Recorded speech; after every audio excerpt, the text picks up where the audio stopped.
Chris Waddell here for NACTV and a coffee chat on, actually it's Holy Thursday, just the Yes, Thursday it is. before, Monday, Thursday, before the Easter weekend. And I have another interview with one of our Queen Elizabeth II's Jubilee Medal. And I have Don Walmsley here with me today. Welcome, Don. Thank you very much. Pleasure to be here. It was a little hard, and you're in a different seat than normal. Very much so, yes. So I get to be grilled, and I'm not sure. I'm looking forward to that. Well, we'll just be really hard on you because I know too much. When they presented the medals back a couple of months ago, you had no idea. But this is the brief summary that our MLA Minister Eileen Clark had for you. Don is Executive Director at Neepawa Settlement Services and contributes greatly to the cultural fabric and diversity of newcomers in his community and surrounding area. That's just the tip of a very large iceberg. And should we start at the tip of the iceberg, or should we go back to the 9% and a little history? Which way do you want to go? Well,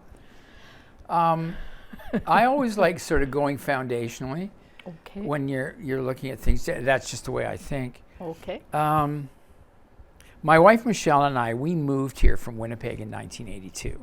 82, that is 50, no, 40? 40 years. 40 years going on 41. We were coming here ostensibly. I was working for Family Services, came for a job, and we intended to stay 2 years and then go back, because in the system, if you stayed outside in 2 years, you could bid back in, and there was opportunity for me. Needless to say, that didn't happen. So we stayed. We had a family, raised a family, engaged in the community. But I think to go back even further, how I was raised, because this is all about community and your contribution to the community. Yes. I mean, first of all, I was flabbergasted. I had not expected it. It came out of the blue. I couldn't even believe the email. I had to reread it. And just felt so incredibly honored and humbled. But I go back to my beginnings. Being the son of a United Church minister meant we moved around a lot and lived primarily in smaller communities. So that sense of community, that sense of you are able to go to a place, you give back in some way or another. It can be very simple, it can be very complicated. Some people will spearhead initiatives. Other people just quietly be the ones to clean up after you doing a community meal, or might do a little bit of home visiting. It really doesn't matter. It's all about the concept of giving back. I feel giving back increases the richness of the community you live in. If I'm going to stop you for Sure. a second, because we do share a commonality in that your father, Sid, was United Church minister in the community of Verdun, where I was raised in that area, and Yeah. he would judge 4-H public speaking, and that's where I had the opportunity to hear his golden voice and his very kind words. And So you heard the golden voice and the kind words. I sometimes heard the other. Oh, I wasn't always it wasn't the always best golden. son. Yeah. Oh, okay, it wasn't. You weren't always the best son, because there was more than one or two of you, I Yeah. believe. And our paths didn't cross in particular. You were way behind me in school. But I think perhaps your father was involved with drama as well. He started the Prairie Players in Verdun way back, yes. which is just an amateur theater group. He also did the same when he moved to Portage and started the Portage Players. Yes, but he sat on, and funnily enough, I've judged 4-H public speaking. It's just, yes, he sat on boards, he sat on community, he engaged with the community. Small towns at that time were often, everything sort of overlapped. Yes. He took me to the pool hall for the very first time. Okay, I'm trying to even think where it was. It was on that corner where they only had one light. Yes. Oh, I can't remember. I remember the guy who ran it. But anyway, small communities, giving back, sharing. So we came here. So I've sat on boards, started a drama group here, the White Mud Comedy Company, all sorts of things over the years, participated in local events, shared, chaired, cleaned tables. It's just with a whole, just a wealth of people. There's so many people here who do that. One of the things I really enjoy was when we were able to before COVID was the Christmas dinners. Yes. What a lovely thing. I wasn't in all of them, but when I start, it was really makes you feel good. And I know you've been on boards, and at one point you exited your career in With the government, family I services. worked with the government for about 27 years, and then I retired, so to speak. And then I remember someone who I thought, here's a person who's got many, many years experience in family services, providing a different kind of service to keep busy, maybe just pay the taxes on the house. I don't know. I pumped gas. You pumped gas. Oh, it's wonderful. That's the joy, because in a smaller community, you know more people. If you're working and doing anything in a rural area, networking and partnerships are the name of the game. If you don't network and you don't have partners or create partnerships, you're not going to be very successful at what you do. I was fortunate. So I just wanted something that was mindless. I didn't need to write briefs for the minister. I didn't need to prepare reports. I didn't need to watch budgets. I didn't need to do anything except, hi, how are you today? What would you like? I'd like fill a regular. Can you check the oil, wash the windshield? Oh, my tire looks low. Some dear little old lady. So I checked the tire. That was my contact. It was wonderful. It was short. It was brief. And it really was, for me, an opportunity to sort of level and say, so where am I going to go? And I didn't know. And I engaged in a couple of different things. And then in 2013, I started my journey with the settlement agency. And that's just been an absolute 10 joy. years. 10 years, you've been yeah. with settlement services. Yeah. And I mean, when you went into it at the beginning, 10 years ago, how many people were you working with in your office? Well, I had sort of two. I had a little break in between. So the first time I went in, there was 3 salaried and 2 part-time.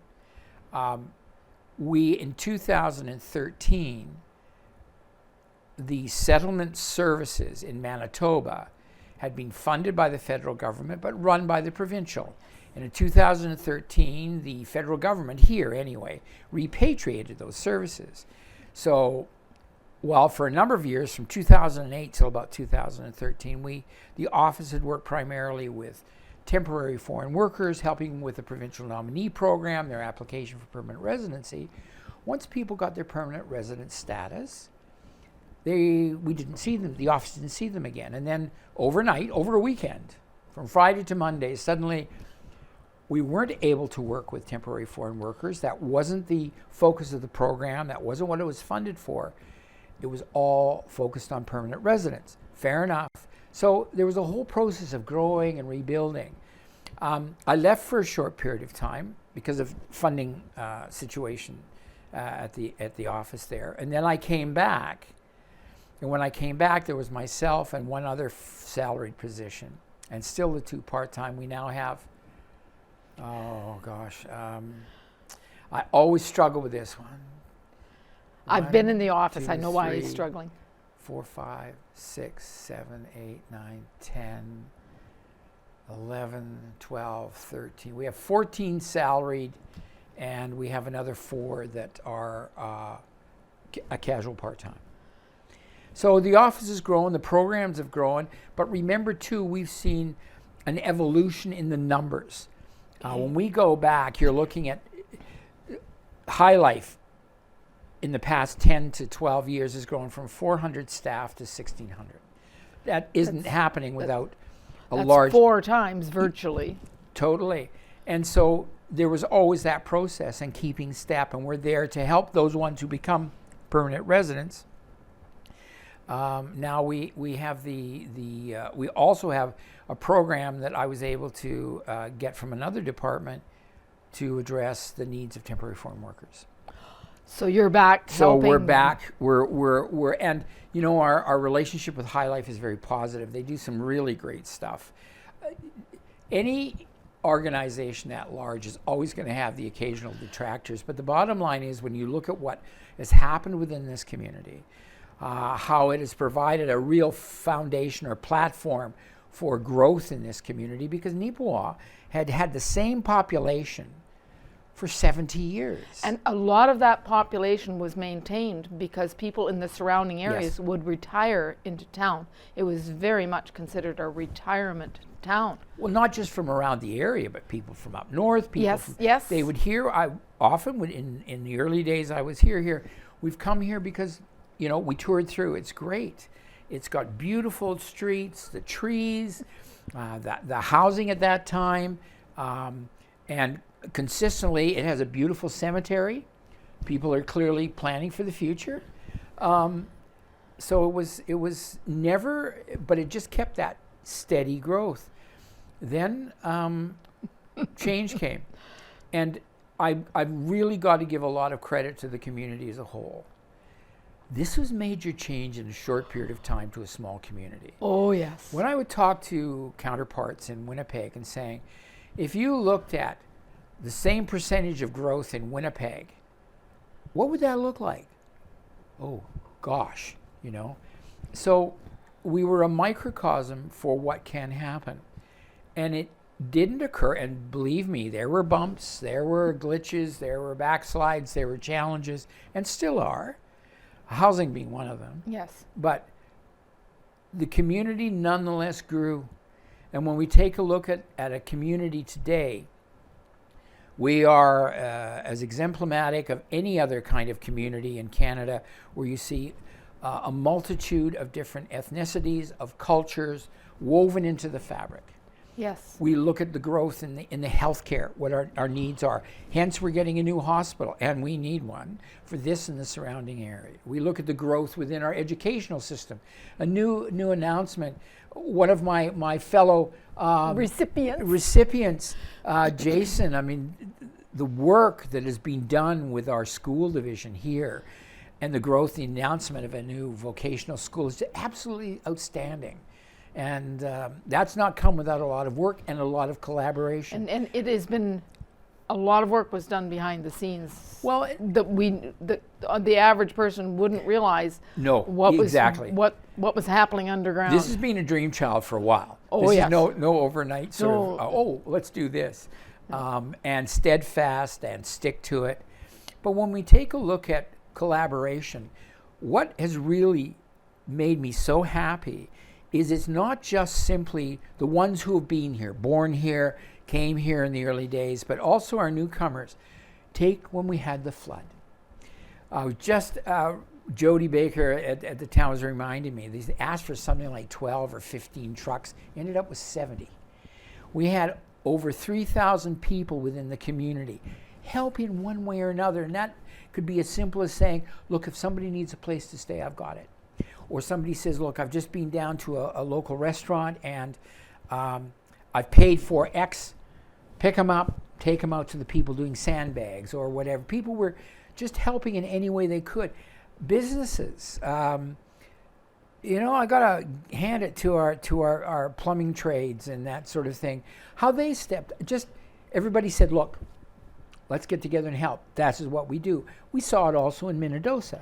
Yes. We've seen it in the smaller communities. There still is a sense of that community spirit where you help each other. Now, I notice Winnipeg really tries, and they have pockets in Winnipeg where there's a real attempt and some success in terms of developing a sense of community. Their challenge is, and I think it's because of numbers, they have so many fragmented communities. It's working still together. a city of cities, and I mean the They're working. amalgamation. There's some real strong people there who are But pushing it is, and encouraging, but it's still it is a challenging. challenge. It is a challenge. It's like Greater Toronto. It's like India, Yes. Greater Yes. Vancouver. Yeah. It's So the whole Winnipeg's theme- that on a small scale. Yeah, the whole theme of community is people stepping up and helping. Yeah. And as I said earlier, it doesn't have to be in any big way. It's simply, what do you need? Oh yeah, I can do that. I'll put the chairs out. I'll put the chairs away. It can be little. It can be, I'll sit on that board. Okay? Yes. And it's intimidating because at one point, Manitoba was known as the province with the most volunteers. I don't know that they could say that now. Volunteerism is become challenging over the last 2 decades, certainly that I'm aware of, and some of the organizations I've seen and feedback. Trying to figure out a way to how to rebuild that. One of the interesting thing is, most of our newcomers are coming from places where community is very important. Yes. And they have smaller blocks of community, but that understanding of being in a community and working as a community and coming together. I think, look at what happens with our Filipino Heritage Day. When the province announced in 2019, June was going to be the month, I remember coming in to the office 2 weeks into June, saying, so what's going on? And it was, well, we haven't really thought of it. So I said, let's get going. So within 2 weeks, people just pulled together, and it was amazing, and from all over. And I think it blew away a lot of people who visited, saying, holy doodle. And then our last one last year was even bigger, and it's been neat. I know one of the organizers who was in on last year's, and probably know two of them now, and the fact that High Life, and that's a large part of our growth is immigration, but a large part of the growth of Western Canada was immigration. I suspect your family. Yes, my dad immigrated. Your dad, my father immigrated with when he was a child with his parents. Without that, we'd have. It would be different. It's what has established the fabric of this nation. Yes. And we've seen waves of it before, like back just in the early 1900s, immigrants from the Eastern European countries. Yes. We've had waves of immigrants come from a whole variety of places. Canada is a polyglot. It is a kaleidoscopic tapestry of different kinds of cultures. Those are big words, Don. My tongue gets tight. It's the coffee. It's the coffee. Blame it on the coffee was one of your clients? Was it a client or one of the workers came into the office with? Yes. Oh, yes. I'm really blessed in what I've done is over the years is worked in people-oriented capacity. The nice thing about this is we see people, and you see people as who they are. And when you when somebody has made the choice to come here, to give up where they are because they see the need in terms of more opportunities, not simply for themselves, but for their children, it's a departure. You can see all the films you want, but when you step off that plane in February at 40 below in Winnipeg. In April. Well, even April too, but you get on that long journey between Winnipeg and Neepawa, and you come from much smaller countries, more intense population, and people have said to me, we were getting frightened. Where are the people? We don't, where are the, because you work the bypass and everything, you don't go anywhere. You don't see the people, and you don't see lights. Yeah. I know we've heard of some of the trauma that people have undergone, and I know that High Life as an employer and assisting their staff, their new people coming from overseas, have done things to mitigate that. Yes. Culture shock is shock. Something that you always have to be aware of. It can be insidious, it can be visible, it can take a while to show up, but it's always something you need to be cognitive of, because what people are doing, and we very much stress that, you are not leaving behind your culture. You're bringing that with you. You're learning a new one. And there are differences in child rearing, differences in terms of education, differences in terms of workplace. We elder talk about care, a whole variety of things. But when you cut it down right through to the nitty gritty, we're all talking about community. Yes. We're talking about integration into community, not integration into work or just integration into whatever. But when we take a look at our community now, when we have children walking the streets where we didn't 20 years ago, where we have stores that have been closing, storefronts are finally being filled in. Reopened. It's about community. And the thing about this particular award, it recognizes the fact that we are living in a community and the importance of contributing in some way. Yes. And that would be my message to anybody. I don't care how you do it, but remember, if you're living in a place, giving a little back, because there may be a time when you need a lot, you need help, you need that. Yeah.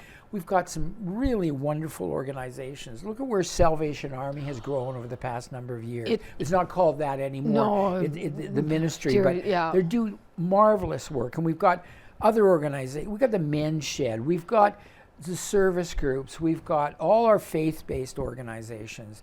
We've got a number of really good, solid, entrenched, what do I want to say? Not agencies, organizations, just groups that are what make up a community. A community is not something, the word isolated doesn't belong in community. No, so what you do is it's been a pleasure and it's been a real treat. And I go back to, I was amazed that I, for some reason, was recognized, because there's so many others in this community that have contributed in so many different ways. Well, when you look at the overall area that Agassiz constituency is, and the variety of people that were recognized in that way, I think Minister Clark had a difficult time zeroing it down to her 10. Yeah, because most of our small communities you can go into, and there will be those people who are there, whatever, either the big planners or the ones that are just behind the scenes, and that's where they're happy to be. Doing Meals on Wheels. Yeah. And those things are all there. Volunteering at the library, volunteering at Arts Forward. There's programs going on at our Arts Center. Oh, yeah. North here on Mountain Avenue that are just, I'm dumbfounded at the variety of courses that are available there. And the other thing is, too, things like we're looking at it with our volunteer program at partnering with the town, maybe tree planting, maybe, just getting out and about and doing that. And that would be, I think, the strongest message I have. Find something. Reach out. It doesn't really matter. If whatever you feel happy doing. The bird sanctuary. Look, a lot of volunteers help there. I mean, and if you're leery, take 2 friends with you. Yeah. You just, a 3-strand cord is easily broken. Like if you're feeling intimidated by going into a group where you don't know anyone or you only know one, take a couple of friends with you and they'll welcome you in. We need to, I think, do more encouragement. I hate to use the word promoting, but because we hear that so much, promoting this, promoting that. I mean, it's true by definition of the word, but we need to encourage more engagement in little things. In the little things. And start there, because the little things become big things. And I think that's something that we should never lose sight of. It's wonderful that this recognition can occur, because it is good to recognize that there are people out there. I'm still struggling with it. I don't think I'm part of that, but there are so many out there that would be important to do. Yeah. And I think that I think it's great. And we have other kinds of things that we honor. It's when you could talk forever on this topic. And it is very diverse. It's not one area of Oh, no. of No, and it's not. it's not about excelling. No, it's not. about doing. It's about doing, and actions speak louder than words. You can talk all you like, but when it comes down to it, put your money where your mouth is. You need to be able to show by action, and it's simple actions. Yes. It's And now I know you're involved with your work, and that is full time. Thank you for this is probably you probably snuck a late lunch or done something. no, I was able to get lunch in and just work it through. And very good. yes, Very yes, good. yeah, Con- get meetings congratulations. done and not miss those. Oh yes, there we go. Because I know your schedule's very busy, but you volunteer, and are you still on the board for NACTV? Oh yes, On the board for NACTV. You've been on the board for Arts Forward, excuse me. Yes, church boards, church boards, community events, that sort of thing. and event. Yeah, they have a little wash down your coffee there. No, it's. What do you see going forward? What do you see For I don't want that'd be too personal, and you probably don't know where you're going, and it involves a wife and 2 children who aren't in this immediate community, and a granddaughter, and just a whole. There's so much involved with personal Don Walmsley, but for settlement services, for That's an the interesting community. question. I tend to live day by day. Okay. I do have long-term projections, typically where it comes to work and focus and doing work. But personally, I just enjoy every day. Every day is an experience. Every day is something new. I like coming to work because you never know what's going to happen because it's that kind of business. I can identify. You know, so I think I like living in the moment. This is our moment here. I'm not in work right now. Yes. I'm not at home right now. Living and enjoying what moment I'm in because I don't want to miss it. I learned that a while ago, saying, be in the moment. There were times when I was so busy with all sorts of things that you weren't really often in the moment. Well, wow, you're missing so much. So Well, be in the moment, enjoy, engage, participate. Sometimes you're doing good work just by going and sitting and having coffee with some friends. Exactly. It can be as simple as that. Saying a kind word to the server that looks overworked. Yep. That's Yeah. they appreciate tips, but they appreciate a warm thank you, and it's Yeah. opening the door for Yeah. someone who's got their hands full. Those kind of things. So I don't know if I've answered your question as a result of as a recipient. Again, it's a tremendous honor, and I still have to sit back and think about it, but it's all about community. it's all about community. Well, I'm going to end it off here. I know it's a tad bit early, but I know if we get launched on another paragraph. Not me. No. No, never Dawn. Yeah. Never Dawn. We do have a clip that we had when Ray was here showing the actual medal. Yes. And I'm sure our wonderful technician in the sound booth will be able to weave that into the end. Yes. You were it's you were neat. one of many people that received it. One of 10 in our our provincial area. So, thank you for everything you've contributed. I'm thankful I got to reconnect with you as part of your family. It's nice. Westman's a small area. Yeah, it is. It's a small area, and I'm so glad that training that you took to become a social worker yeah, of sorts. of sorts, family services, how it segued, that special word that we use, how it's morphed into so much more. You know what? This job, I've been able to put into place everything I've learned. It's been amazing. For such a time as this. For such a time as this. Dawn, thank you for Oh, you're more taking than time. welcome. It's not It's a always pleasure. easy tracking you down. Thank you for your contribution to NACTV. If anyone wants to volunteer, we're open. So NACTV would love volunteers. So thank you to Dawn, to all our staff at NACTV, and everyone on that board. And this is Coffee Chat for today with Chris Waddell with our very special guest, Dawn Walmsley. Thank you.